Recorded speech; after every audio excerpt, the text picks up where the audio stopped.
What's up everybody, I'm Average Joe and I make average videos. So in today's average video, we're gonna be taking a look at OUKITEL's brand new portable power station. This is the BP2000 and their expandable battery, which is called the B2000. If you're not familiar with my channel or watch any of my videos, I've been doing a lot of reviews on these portable power stations lately, and I'm kind of on a quest to find the perfect one, or at least the one that's kind of average in all departments. I'm not saying this is going to be the one or anything like that, but we're going to find out. All right, first thing we're going to do is take a closer look. I'll go over all the specifications and then we're going to get right into the testing. Again, a lot of these videos are pretty much the same. We're just going for consistency. All right, so let's get to it. Alrighty, like I said, this is the OUKITEL BP2000. 2000 is basically the watt hours. It has 2048 watt hours. Batteries inside are lithium iron phosphate. It also comes with a 2200 watt pure sine wave inverter at 120 volts, or at least that's what it says. We'll test that here in just a little bit. All right, and then we'll just go over everything on the front, starting with the display right up here. So up here on the left-hand side, this is your hours remaining in charging or discharging. Right here in the center is your percent state of charge. If I didn't mention it already, I did recharge this just so I'd be ready for this video. And then right over here on the right-hand side is your input and output in watts. Next is all the outputs right on the front. This is your DC output, your USB output, and your AC output. All of these can be turned on or off by the push of a button. Starting here, over here on the left, you have a 12 volt, 10 amp cigarette lighter port right here. Of course, all these have nice little covers. Right here is the 24 volt, 10 amp aviation style port. I don't have anything to test that, so I'm not really going to be doing anything with that. Right below that, you have two 5521 barrel style ports, 12 volts, 3 amps. Of course, it comes with 4 USB-A ports. 2 of them are the 5 volt, 2.4 amps. 2 of them are the Quick Charge 3.0, and then the bottom 2 are your USB-C, and they are PD 100s. And then finally over here on the right, you got your pure sine wave AC output, 100 to 120 volt, 2200 watt output right here. And these are 20 amp, the 20 amp style plugs. Every time you push a button on or off, of course, you do get that displaying right up here on the screen. And if you do have an expandable battery and that is plugged in, you'll see a little battery pop up over here and it'll say ×1. And that's pretty much all we have up here on the top. Next will be the expandable battery. Like I said before, this is the B2000. 2000 meaning it is 2000 watt hours or 2048 watt hours. The display is pretty much identical as the portable power station. Right over here, just like above, you have a 12 volt, 10 amp cigarette lighter port, and then you have an XT60 connector right here. This is 48 volt, 15 amps. I don't think I have anything that I could technically, I don't know what I could use that's 48 volts for an output, but you have the option. And then of course you got 2 USB ports right here, USB-A, USB-C, similar to the ones up above, 5 volt, 2.4 amps, and the PD 100. Now there is another little thing that I have to mention is you can't actually use these DC outputs whenever you have it connected to the portable power station above. It just doesn't turn on. I think they just want you to use everything right up here. This basically just turns into the expandable battery. However, on the flip side, if you unhook it, you can use this expandable battery all by itself. Again, you're only gonna get your 12 volt, 10 amps out of here, and 48 volt, 15 amp right over there. And of course, your USB charging. And there you go. That's pretty much all we have right here on the front. If we turn it to the left hand, on the left hand side, we got your air intake ports, and then we have a 120 volt, 30 amp max RV style plug right here. So if you're trying to power your RV, you want to use that port right over here. If we flip it around to the back side, there really isn't much other than the stickers that show all the specs. And then on the right side, we have your 2 exhaust fans, we have your AC and DC charging, we have your battery expansion cable right here. There's only one place you can put this on the portable power station, and then down here on the expandable battery, you want to go into battery port 1 for battery 1, and you can actually expand up to 7 batteries total, which is freaking crazy. You're gonna plug into this battery port right down here and then just keep daisy chaining as many batteries as you have. One thing that I did just notice is if you have the expandable battery in there, you really can't get to the door to open it up very well. So I'm just going to remove that so I can open that up for you real quick. All right, so underneath here, of course, you have your overload circuit breaker right here, your 120 volt AC charging port right here. This is 15 amps. That's basically like 16 to 1800 on the quick charge, and then 700 watts on the slow charge. And then finally you have your DC charging. This is an XT60. It says 1000 watts. Voltage range is 12 volts to 120 volts DC, or 15 amp max. There is a little caution up here. Charging with the voltage above 120 volts will cause product damage. So don't go over 120 volts for your DC charging. Down here on the expandable battery, you can also charge this as well. Your input range is 12 volts to 48 volts DC, 10 amp max. And again, this is an XT60 connector. And then finally on top, you got your carrying handle. You do have your little cubby hole right up here that holds your charging cables. So you're gonna get a AC charging cable. You're going to get a DC charging cable for car charging, so XT60 to your 12 volt cigarette lighter port. And then you also get the XT60 to MC4 connector. So these three accessory wires came with the portable power station. The expandable battery also came with your MC4 to XT60.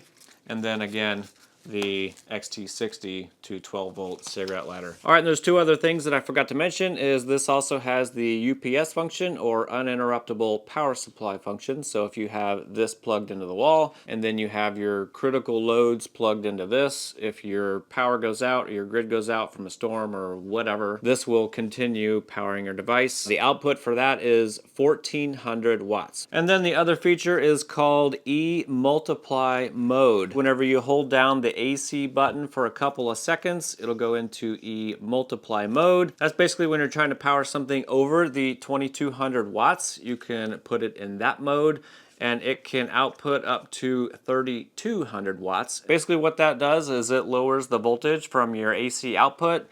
I don't know how low it goes. We'll test that here in a few minutes, but it lowers the voltage so it can consume more watts, basically. I think you would only want to use that for like heaters, you know, resistive loads, stuff like that. You wouldn't want to use that for powering, you know, sensitive equipment. Would I actually use it in a normal, everyday, you know, scenario? Probably not. All right, and I think that's it. How about we get to the testing? Alrighty, first test we're gonna do is just check to make sure it is 120 volts coming out of the AC sockets right over here. Shove these guys right in here. And look at that, we are getting 120 volts, which is fan-freaking-tastic, because the last portable power station that I tested from OUKITEL, it only put out 110 volts. All right, next thing we're gonna do real quick is we're going to test the UPS function. We're just going to be using a 100 watt light bulb to start with, and then we'll raise it up to get to that 1400 watts if we can. It's kind of balancing each other out. So output on here is 94 watts, and the input says 58, and down here it says 62. So they're kind of balancing each other out. All right, we're plugged into the wall. All right, it did click on. I know you can't see it, but it says UPS right up here in the corner. We're going to go ahead and disconnect that. There was a little tiny flicker. We'll plug it back in. It takes a couple of seconds for it to switch back over to go into pass-through mode. There you go. You could hear the click. All right, we'll go ahead and unplug it one more time. And that just did a little tiny flicker, so that works just fine. All right, we're also going to plug in a heater on this UPS mode, and we're going to try to get to that 1400 watts and see what happens. Oh, that's already turned on. That's okay. All right, we are at 1377 watts. Everything is working just fine. And we're still powering the light bulb and the heater. You can hear it just click over again. All right, we're gonna go ahead and plug in another heater. All right, so we have two heaters plugged in. Both of them are on low, and we're drawing 1700 watts. All right, we're gonna go ahead and unplug it from the wall and see what happens. I mean, it still worked for UPS, and that was 1700 watts. So now the output is 2126, basically 1000 from here and 1000 from here. All right, we'll plug it back in and see what happens. All right, we just switched back over into UPS mode. It says our input right now is 1800, it's going down a little bit. All right, so UPS mode is working just fine. That's at 1700 watts. I'm gonna see if I can bump it up a little bit. 2125 watts. There we go, it just shut off. That was at 2100 watts. Technically in UPS mode. I'm gonna unplug it and see what happens. Oh yeah, it says overload right there. I didn't notice that a second ago. All right, let me turn this back down. See if we can turn it back on. We're on battery. All right, they both kick back on. Plug it back in. It's kind of cool to see how they both kind of balance each other out. All right, we're going to unplug it from the wall. We got 1000 from here, 1000 from here. Gonna bump this heater up. So now we're doing, oh yeah, we're doing over. We're doing 2800 watts. It's my bad. I keep forgetting this is only 2200 watts. I mean, it starts both heaters right back up. We're just under the max load right now, so 2128 watts. I'm going to grab a different light bulb and see if we can get right at that 2200 watts. Unplug him. That dropped us down to 2030 watts. Plug this light bulb in. All right, so now we're at 2177. Oh, that heater's making a noise. Fan just kicked on over here. This is the intake side, but honestly it's not much louder than the heaters right over here. All right, I want to see if I can bump this up to the 2200 with this light bulb here.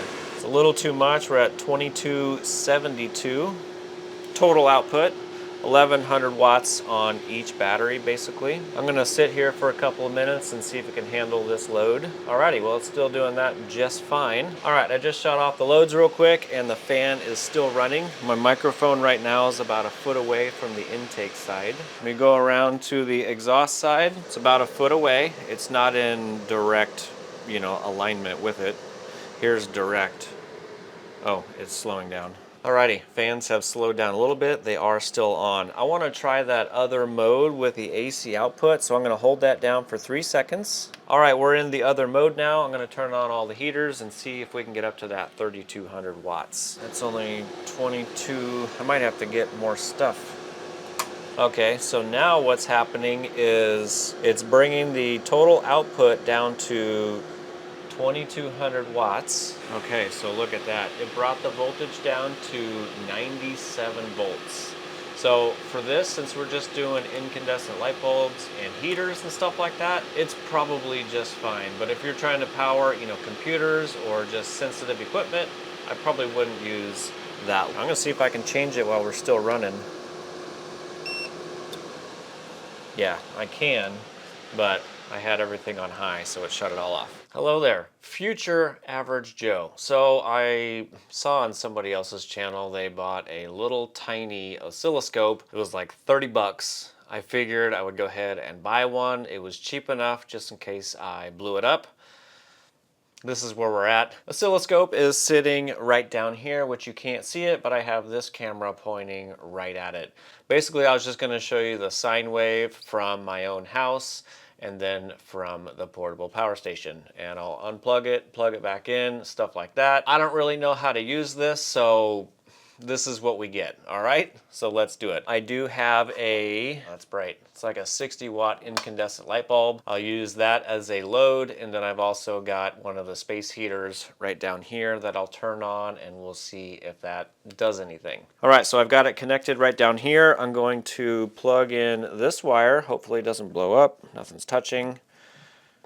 Alrighty, if we look at the little tiny screen right here, you can see right there on the top it says Vmax. That is basically peak to peak, alright? So that is 170 volts coming out here, but if you look down here where it says VRMS, it says 120 volts. From what I understand, that's just the continuous voltage, so 120 volts, alright? I'm gonna go ahead and plug it into the wall, and we'll see if there's any sort of change.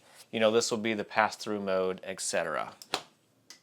All right, we saw just a little tiny flicker. It was probably close to 5, maybe 10 milliseconds. All right, so now in pass-through mode, keep in mind we are powering the rest of my shop down here. So peak to peak is 163, and we're outputting roughly 117 to 119 volts. All right, we're gonna go ahead and unplug it from the wall, and we'll see how fast the switchover is, hopefully. All right, that didn't look like it was too bad, did it? All right, I'll try to do that 1 or 2 more times, and we'll see like the best of 3. So let's plug back in. All right, back on grid or pass-through mode. All right, we're gonna unplug it for number 2. All right, number 2, plug it back in. All right, and then number 3. All right, there you go. All right, I'm gonna plug it back in for pass-through mode, and I'm gonna turn on the heater down here. I would imagine we're gonna drop down in voltage right now. All right, you can see my voltage drop down to basically 110. Like I said, I'm powering all the stuff down here, and then to add a heater on top of that, there you go. All right, so we're drawing basically 1,087 watts in pass-through mode. All right, so I'm gonna go ahead and unplug it, number 1. Here we go. All right, there you go. You can see the voltage bumped up to 120 volts. We're gonna go ahead and plug it back in. All right, here's switch number 2. And then I'll plug it back in. All right, there's the switch, and then finally number 3. There you go. Also, another thing is I did order a decibel meter, so I don't think it'll be here in time for this video, but for future videos, I'll at least be able to get the decibels, you know, from 3 feet away. All right, now back on to the whatever I had next. All right, next thing I want to do is see if we can AC charge and DC charge, which it claims to do. We're gonna try this power supply for my fake solar input. It's a 48 volt DC charger. Let me get that plugged in here real quick, and maybe we can blow it up. All right, XT60 connector did show up over there. All right, so we're actually recharging at 467 watts. Nice. All right, so now I'm gonna plug it into the wall and make sure it works that way as well. All right, I heard it click. Yes, there we go. So we do have AC and DC charging, and it works just fine. Very nice. All right, next test that I typically do with these is the 10-inch sliding compound miter saw, and that is 15 amps. And then we also have a 2 horsepower 14 amp air compressor. And as always, I'm not going to be cutting any wood with the sliding compound miter saw because we're in my house. We're basically just seeing if it can handle the inrush of current. First test we're going to do is the 10-inch sliding compound miter saw. All right, here we go. All right, we got an overload. Try that again. Here we go.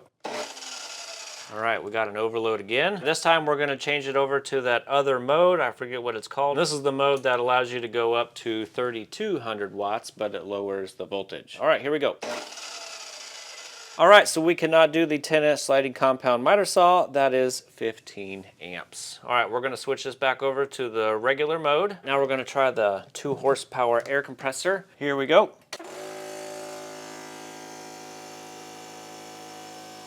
That's drawing 1,200 watts.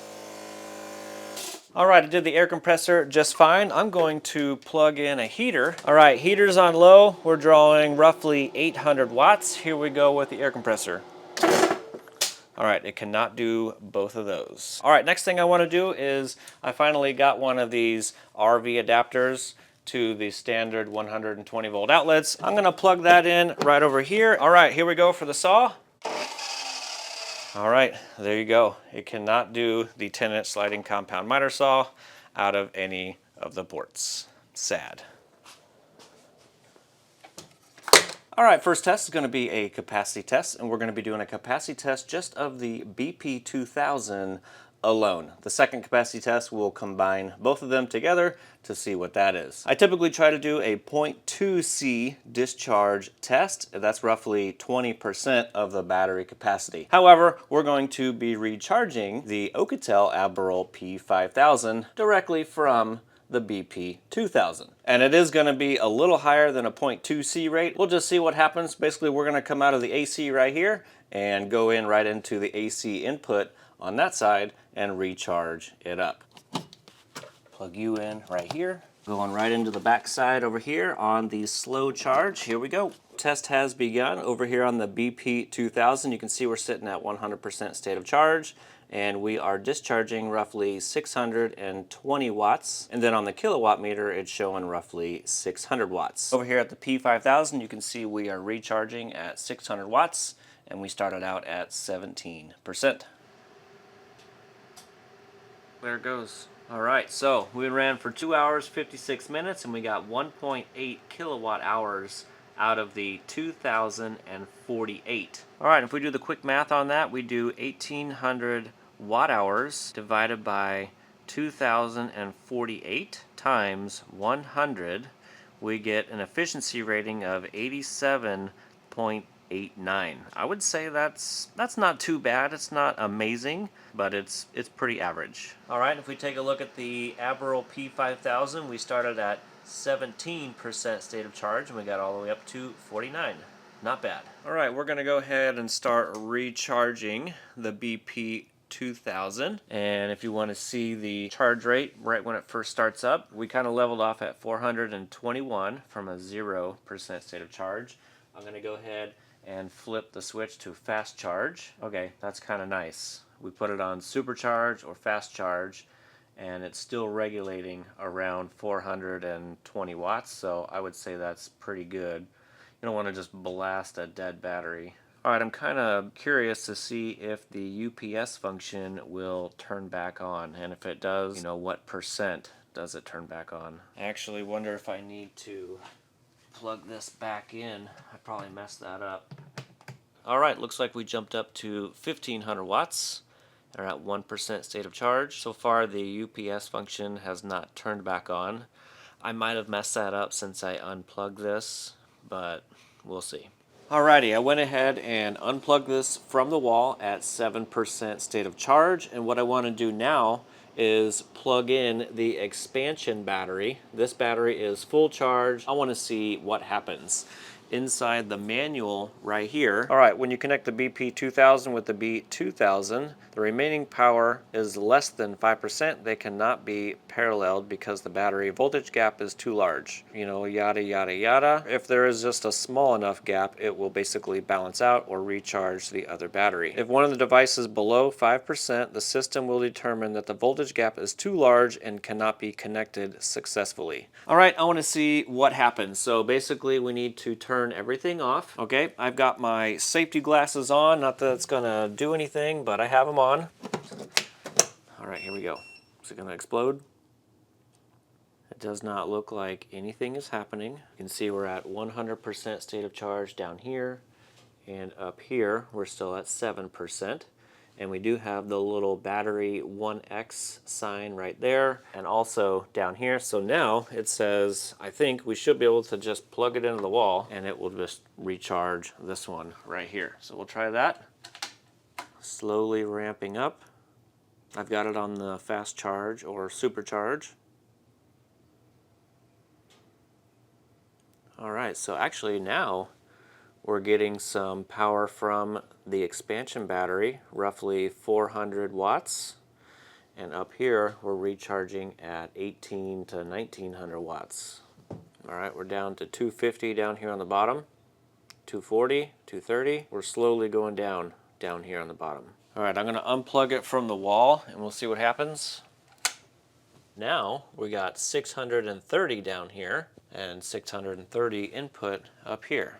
So basically what's happening obviously is the expansion battery is recharging the portable power station up above. I'm guessing it'll just basically equal itself out. All right, I'm gonna plug this back in and get it charged back up.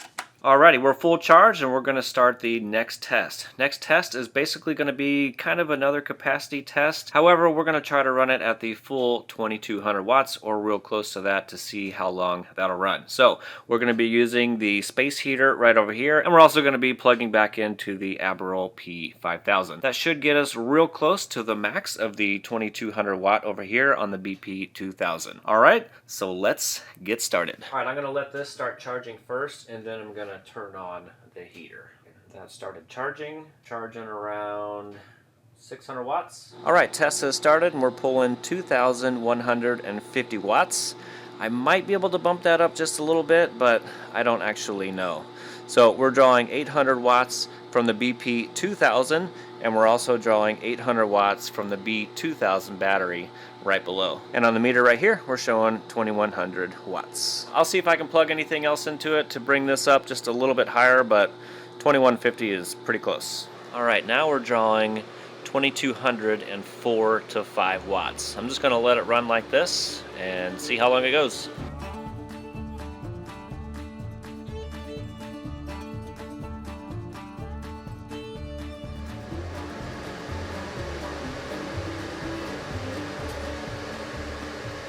All right, there it goes. Ran for 1 hour and 37 minutes, and we got 3.509 kilowatt hour. But if we do the quick calculations of that, if I remember right, it was 3,500 divided by 4096 times 100, we get an efficiency rating of 85.44%. Alrighty, let's start wrapping this video up because I'm sure most of you have already moved on and clicked on another video. So if you have made it this far, I thank you for your time and watching my video. Anyway, alrighty, so for my real honest opinion about the BP2000 and the expandable battery that you can't really see in video, honestly, I think it did really good. Now, it didn't check all the boxes, but overall, it did pretty good. There's a few little quirks and all that kind of stuff, which I'll go over in my pro-cons list here in just a second, but there's a few little side notes that I want to mention real quick. First little side note is the UPS mode. Whenever I was testing it earlier in the video, I was going to like 1,700 and 2,200 watts. Technically, you're not supposed to do that because, I mean, these are designed for 1,400 watts. They give you a 15 amp plug, you know, for you to plug into a 15 amp wall outlet. You wouldn't want to do, you know, 17 or above 100 watts with a 15 amp cable because for one, you're going to heat up this, which could possibly cause a fire. If this doesn't catch fire, you could potentially, you know, cause a fire in your wall. And we don't want that, even though this pretty much handled, you know, basically the full, you know, 2,100 watts or so in UPS mode. You don't want to do that. And only you can prevent forest fires. The second one is I couldn't technically fully test the solar input, you know, up to 1,000 watts. My little power supply was only like 500 or 600 watts. So I can't really test anything above that just because I don't have anything to test above that. And I didn't really want to bring it outside because, I mean, it hasn't been sunny here in days. So even if I did rewire my ground mount array out there, it wouldn't really have mattered. Although I guess if I did take it out there to do that, I could test to see if this has any protection if you go over 120 volts. I just don't have the capabilities to test those two features. So that kind of goes into I couldn't technically test the full AC and DC, you know, recharging of this unit.